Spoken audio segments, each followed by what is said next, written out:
ये कहानी है गुरुकुल में पढ़ने वाले एक शिष्य की, जिसका अंतिम दिन था गुरुकुल में। जब वह अपने गुरु को अंतिम प्रणाम करने पहुंचा, तो गुरुजी ने उसको एक भेंट दी और कहा कि ये एक ऐसा शीशा है जो सामने वाले के मन में क्या चल रहा है वो सब बता देता है।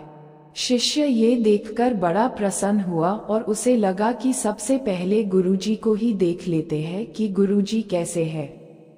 और जब उसने गुरुजी की तरफ शीशा घुमाया तो उसे गुरुजी के अंदर दुर्गुण दिखाई दिए। उनमें क्रोध, द्वेष, अहंकार बचा हुआ है। शिष्य कुछ बोला नहीं और प्रणाम करके भेंट लेकर निकल गया। जब वह शिष्य वहां से बाहर आया और सोचने लगा कि कैसे गुरु है, इनको मैंने अपना आदर्श माना और इनके अंदर ही अवगुण बचे हुए हैं और इन्होंने उन अवगुणों को अब तक खत्म नहीं किया और इनमें बहुत बुराइयां बची हुई है। रास्ते में उसे जब अपना दोस्त मिला तब उसे लगा कि दोस्त की परीक्षा लेते हैं। तब उसने अपने दोस्त को उस शीशे को देखने को बोल दिया और देखा कि दोस्त के अंदर भी बहुत सारे अवगुण हैं। उसका भरोसा टूट गया। दोस्त से भी और आगे बढ़ा तो एक रिश्तेदार दिखाई दिए। तब उसे लगा कि चलो इनका भी हाल जान लेते हैं।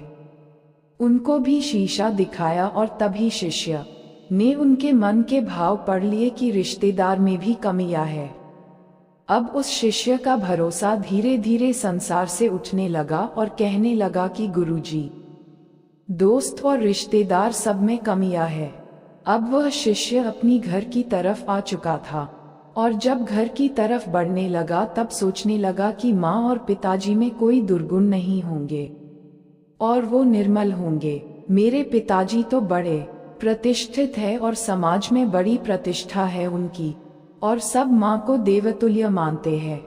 शिष्य घर पर जब गया तो पिताजी को सबसे पहले शीशा दिखाया और पिताजी में भी उसको अवगुण दिखाई दिए और माताजी को दिखाया, उनमें भी कमियां दिखाई दी। अब शिष्य का भरोसा ही टूट चुका था।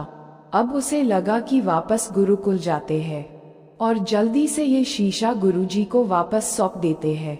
और गुरुकुल में जाने के बाद गुरुजी से पूछा कि ये शीशा आपने क्यों दिया? इसमें सबके भाव पता चल रहे हैं, यहाँ तक कि आप में भी बुराई बची है। आपने भी उन पर काम नहीं किया और आप अभी तक निर्मल नहीं हुए। शिष्य की बात सुनकर गुरुजी जोर जोर से हंसने लगे और कहने लगे कि कुछ देर रुको। तब उन्होंने वह शीशा जो था उसको शिष्य की तरफ घुमाया और कहा कि अपना चेहरा देखो, और फिर बताया कि देखो कितने सारे अवगुण तुम्हारे अंदर है और तुम्हारा पूरा मन मैला है, कहीं पर भी निर्मलता नहीं थी, सारे अवगुण भरे हुए थे। तब गुरुजी ने शिष्य से कहा कि ये शीशा तुम्हें इसलिए दिया था कि तुम अपने आप को देखो और अपनी बुराई और अवगुणों को नष्ट करो और एक अच्छे इंसान बनो। और तुमने पूरा दिन निकाल दिया कि किसमें क्या भरा हुआ है, जबकि ये नहीं देखा कि मेरे अंदर कितनी बुराई भरी है। सीख, हमें सबसे पहले अपने अंदर के अवगुणों को खत्म करना है। ऐसा करने पर दुनिया अपने आप निर्मल बन जाएंगी।